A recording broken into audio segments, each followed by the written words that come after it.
तुम्हारा घोड़ा तो 800 का है। तो जो बेचने वाला वो कहने लगा हाँ मेरा घोड़ा 800 का है। तो कहने लगा जब तुम्हारा घोड़ा 800 का है तो तुम इसको 500 में क्यों बेच रहे थे?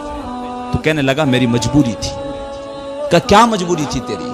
का मेरी मजबूरी ये थी कि मुझे बेटी की शादी करनी थी। एक सहाबी रसूल अल्लाह अज़्ज़ा वजल के रसूल सल्लल्लाहु अलैहि वसल्लम के एक दिन बाजार के अंदर आए घोड़ा बेचने के लिए और आवाज आके लगाई कि ये घोड़ा जो है मैं 500 रुपए का बेच रहा हूं। एक दूसरे सहाबी आ गए।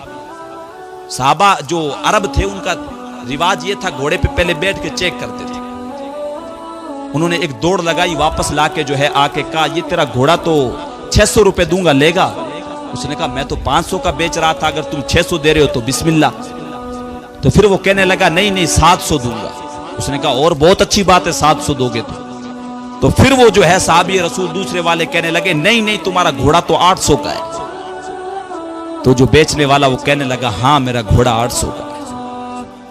तो कहने लगा जब तुम्हारा घोड़ा 800 का है तो तुम इसको 500 में क्यों बेच रहे थे? तो कहने लगा मेरी मजबूरी थी। का क्या मजबूरी थी तेरी? का मेरी मजबूरी ये थी कि मुझे बेटी की शादी करनी थी। मुझे बेटी की शादी करनी थी इसलिए मैं घोड़ा 300 सस्ता बेच रहा था। कहा भाई जब तेरा घोड़ा है 800 का तो साहब मैं तो 800 का ही खरीदूंगा।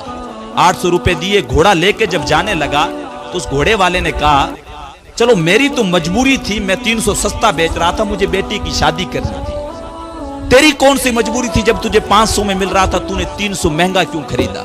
तो वो कहने लगा मेरी भी मजबूरी थी। कहा तेरी क्या मजबूरी थी? कहा रसूलुल्लाह सल्लल्लाहु अलैहि वसल्लम का फरमान मेरी मजबूरी थी। क्या हुजूर का क्या फरमान है? का हुजूर ने जो है लोगों से सौदा खरीदने का हुक्म दिया, किसी की मजबूरियां खरीदने का हुक्म नहीं दिया।